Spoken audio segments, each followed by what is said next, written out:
E aí, pessoal? Tudo bem? Aqui, Rodrigo Casarim. Ao meu lado, Fernando. Quer falar alguma coisa, Fernando?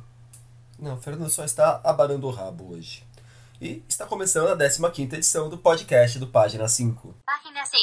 Página 5. Seite 5. Page 5. Como vocês já sabem, o Página 5 é também o blog de livros que eu edito no portal UOL. Eu estou no Facebook como Página 5, no Instagram como Página.5 e no Twitter como @rodcasarim. Vamos aos destaques desta semana.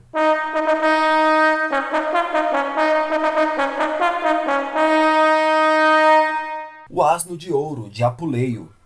Uma editora paraibucana na praça. Os vencedores do Oceanos e do Jabuti.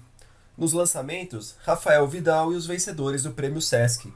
Teremos ainda uma série de podcast na Dica da Semana e uma notícia do meu umbigo.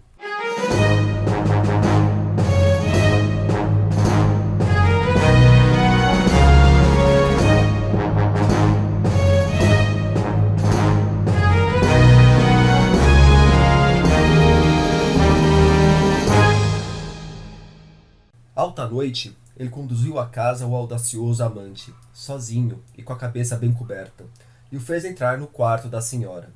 Porém, quando ela e ele sacrificavam com seus primeiros amplexos ao novo amor e, soldados nus, faziam juntos os primeiros exercícios a serviço de Vênus, nesse instante, e contra toda expectativa, aproveitando a sombra da noite, o marido se apresentou inesperadamente diante da porta da casa.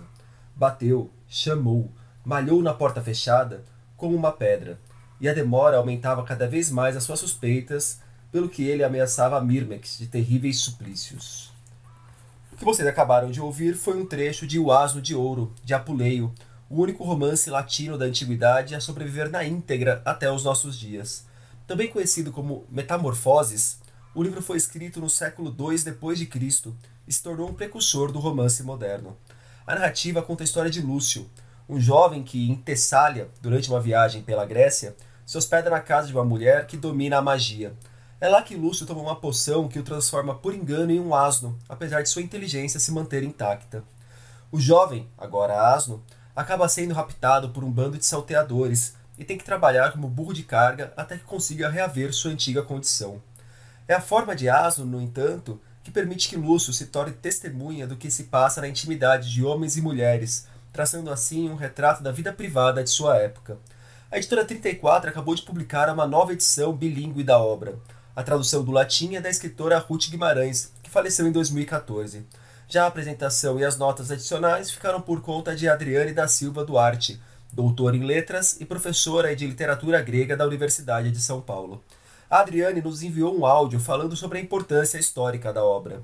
O Asno de Ouro é um dos poucos exemplares conservados do romance antigo, gênero que reúne textos narrativos, em prosa, de natureza ficcional. Esses textos foram compostos na antiguidade durante o período imperial, entre os séculos I e IV depois de Cristo. Escrito em latim, a partir de um original grego, Lúcio, o Asno, de Luciano de Samósata, apesar da premissa fantástica do enredo, a do homem que se transforma em burro por artes da feitiçaria, traz um retrato menos idealizado da realidade, com ênfase na sátira dos costumes. O Asno de Ouro é um dos textos que está na origem do romance moderno. Mostrando a atemporalidade dos grandes textos, a Adriane também comentou o que o Asno de Ouro tem a dizer aos leitores dos nossos dias. O leitor de hoje vai se identificar com o narrador em primeira pessoa, o jovem irrequieto Lúcio, que, movido por uma curiosidade incontrolável, vai se tornar asno ao assistir um ritual de feitiçaria, em segredo.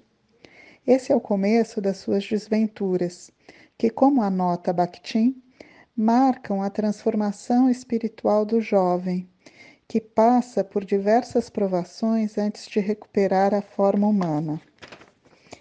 Sob a pele do asno, desmascara a hipocrisia humana, já que pode observar situações que as pessoas normalmente esconderiam se imaginassem que estavam sendo vistas por outros homens. Eu acho que essas duas marcas fazem do Asno de Ouro um texto que tem bastante interesse para o leitor contemporâneo. O Bakhtin que ela cita é mesmo o teórico russo Mikhail Bakhtin. Há um texto dele na orelha do volume lançado pela 34, no qual Bakhtin também aponta que a vida registrada por Lúcio Asno é feita de segredos de alcova, traições de esposas más entre aspas, impotência dos maridos, segredos do lucro, pequenos embustes do dia a dia, etc. Voltando a Adriane, a professora e pesquisadora ainda falou quais são os aspectos que ela, enquanto leitora, mais aprecia no livro. Como leitora, o que mais me atrai em Um Asno de Ouro, e que é uma marca do romance de Apuleio, é a presença de narrativas intercaladas, ou seja, das histórias dentro da história. Essa característica contribui para alargar o horizonte narrativo para além das aventuras de Lúcio. Alguns desses relatos têm vida própria, podendo ser lidos de forma independente do romance, como é o caso, notadamente, da história de Eros e Psique, uma espécie de alegoria para o relacionamento entre amor e alma. Essa quase novela, por exemplo, foi publicada de forma independente na coletânea de contos universais Mar de Histórias, organizada pelo Sérgio Buarque de Holanda. Também alguns dos relatos picantes de adultério testemunhados pelo Lúcio vão ser inseridos por Boccaccio no seu Decamerão. Essas histórias dão um colorido e uma variedade ao romance que me agradam muito. Apuleio, o autor de O Asno de Ouro, nasceu em 125 d.C. em Madaura, no norte da África, numa região que hoje pertence à Argélia, e morreu por volta de 170 em Cartago. Tem editora nova na área, a Enclave Editorial, que já no nome joga com a ideia de representar uma espécie de território autônomo dentro de um país. Quem está por trás do negócio são os escritores, e agora editores, Bruno Ribeiro e Wander Shirukaia. Este paulista, radicado em Pernambuco. Aquele, mineiro, radicado na Paraíba. Daí que define a Enclave como uma editora paraibucana. Achei simpático. A ideia é que a casa venda seus livros por R$20 e, trilhando o caminho feito por outros pequenos selos, aposta principalmente numa produção mais artesanal. Dentre as referências da dupla estão as editoras cartoneiras, por exemplo, que produzem livros com impressão caseira e capas de papelão reciclável. O foco da Enclave será publicar autores nordestinos. Os 2 primeiros títulos da casa são dos próprios editores. Zumbis, novela sobre uma mulher que sofre para bancar o tratamento da irmã hospitalizada. Não sei se é irmã ou irmão, fiquei na dúvida agora. Aqui eu anotei como irmão, mas talvez seja irmã. Enfim, do familiar hospitalizado, do Bruno Ribeiro. E Tráfico de Violência, do Wander Shirukaia, coletânea de contos que tem a violência urbana como tema. Talvez agora o som esteja diferente para vocês. É que gravei o podcast na quinta pela manhã, saí para ir à cerimônia do anúncio dos vencedores do Oceanos, Prêmio de Literatura em Língua Portuguesa, e agora que voltei aqui para a redação e aos estúdios do Página 5, que gravo essa nota para vocês. Pois bem, temos os vencedores do Oceanos. A mulherada dominou o pódio. O terceiro lugar ficou com Nara Vidal, por Sorte. O segundo, com Dulce Maria Cardoso, por Eliette. E a grande vencedora foi Djaimília Pereira de Almeida, por Luanda, Lisboa, Paraíso. Nenhum deles passou pela minha mão na leitura do júri inicial, uma pena. Quem também anunciou os vencedores, este na semana passada, foi o Jabuti. Sei que vocês já viram a lista por aí, mas eu vou repassar algumas das categorias principais, ao meu ver principais, pelo menos.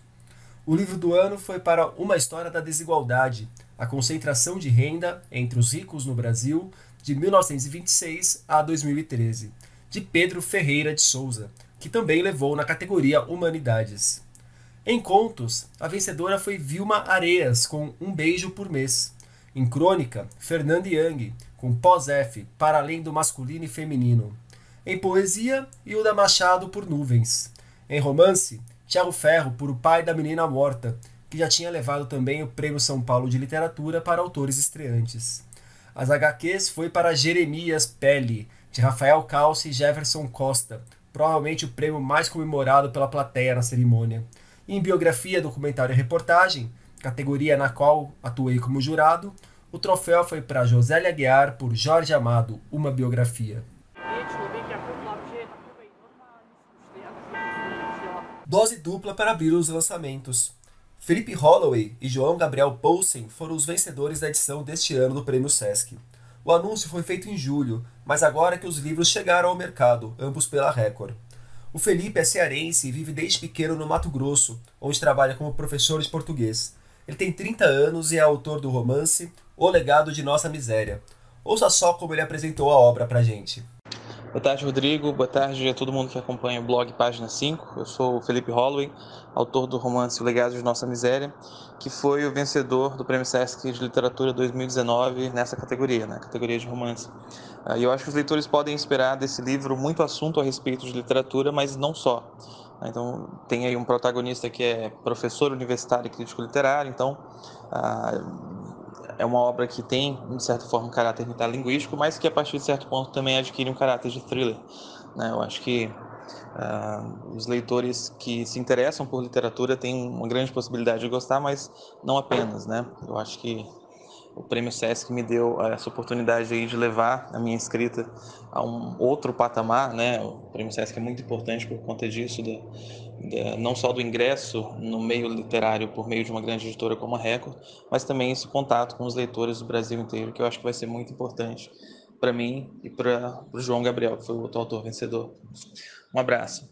Já o João Gabriel é mineiro, estuda filosofia e tem 19 anos. O ano passado, o prêmio de contos também foi para um cara bem jovem, o Tobias Carvalho, autor de As Coisas, que tinha 22. Voltando ao João, ele também apresentou O Doce e o Amargo aqui para os ouvintes. Olá, eu sou o João Gabriel Paulsen, autor de O Doce e o Amargo, vencedor do Prêmio Sesc de Literatura 2019. Em primeiro lugar, eu gostaria de dizer que o Prêmio Sesc foi para mim um divisor de águas tremendo. Ele é um concurso que tem um projeto muito interessante, tem uma proposta muito interessante. Ele me revelou um mundo de oportunidades literárias que eu desconhecia e me colocou em contato com uma comunidade artística imensa, que eu também não imaginava que existia. Agora, sobre o meu livro, eu acho que lá vocês vão encontrar uma série de temáticas. É importante destacar que ele não foi escrito ele não foi concebido como uma unidade, então ele é um apanhado de contos que eu já tinha escrito.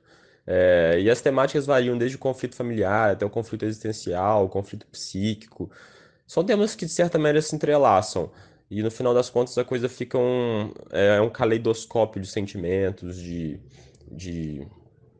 ideias, que também muitas vezes estão se relacionadas à experiência da juventude e que outras vezes também se destacam e vão para um plano mais universalista.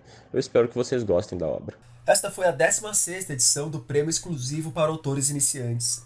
Ele foi responsável por revelar nomes como Luísa Geisler, André de Leones, Rafael Galo, Mário Rodrigues e Juliana Leite. A Palas acaba de lançar Algum Lugar para Cair e Fechar os Olhos de Vez, a estreia de Rafael Vidal no romance. O Vidal é o criador da revista Bagatelas, do Fim de Semana do Livro no Porto, do Festejos Cariocas e da Casa Porto, ou seja, alguém profundamente ligado ao Rio de Janeiro. Além disso, já publicou livros infantis e participou de coletâneas como Conversas de Botequim, com contos inspirados em músicas de Noel Rosa. Em Algum Lugar para Cair e Fechar os Olhos de Vez, o escritor explora a vida e a morte de um correria que tenta sobreviver na cidade, que o trata como um louco. Dentre os poucos amigos com quem pode contar está um travesti sem teto. Ali, na camaradagem carioca, o livro tem texto de quarta capa do escritor Alberto Mussa e orelha do historiador Luiz Antônio Simas, o que não é pouco. Mussa destaca o talento de Vidal para perceber a beleza em coisas simples. Já Simas escreve que o autor é filho de todas as culturas e fuzuês amalgamadas no alguidar de Santo Arriado, na Guarabara. Um ebó vivente despachando os carregos que nos assombram. Vamos para a dica da semana?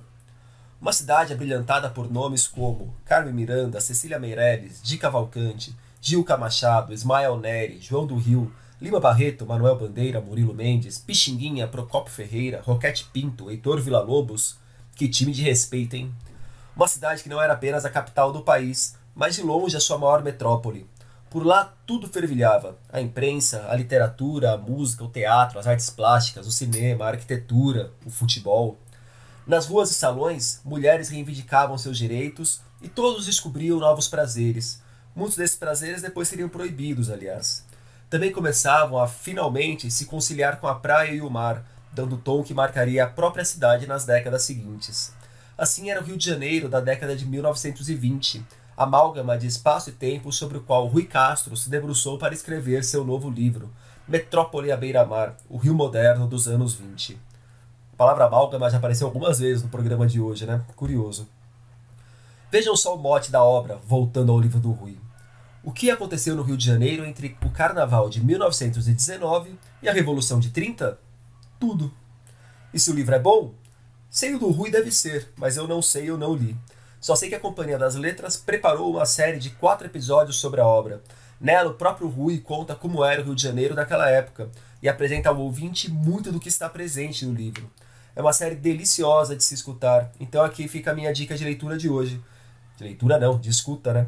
Metrópole à beira-mar está disponível na Rádio Companhia das Letras. Vocês podem procurar no Spotify e em outras plataformas. Eu vou deixar o link no post do programa também. Notícias do meu umbigo. Vocês se lembram que eu contei aqui que o Página 5 estava na final da 4ª edição do Prêmio IPL Retratos da Leitura? Então, deu bom. No ano passado eu tinha sido finalista, mas neste ano fui um dos vencedores na categoria mídia. Sempre legal ter o trabalho reconhecido, né? Deixarei o link do IPL para que vocês vejam a lista com todos os vencedores de todas as categorias. O programa está cheio de premiações, né? E nesses últimos dias, no Página 5, nós tivemos como uma infecção no Fiofódio Rei mudou a história das cirurgias a partir do livro 30 Histórias Insólitas que Fizeram a Medicina, de Jean-Noël Fabiani. Comentário de O Diário de Edward, o Hamster, de Miriam Elia e Ezra Elia. E resenha de Cativeiro Sem Fim, livro-reportagem de Eduardo Reina sobre as crianças sequestradas por militares durante a ditadura militar no Brasil. Por hoje é só. Gostou dessa edição? Tem dúvidas a fazer, elogios, pedras a jogar, sugestões, qualquer coisa? Manda pra mim. Pode procurar nas redes que a gente conversa, tá bom? Um abraço, um beijo, um aperto de mão e até a semana que vem.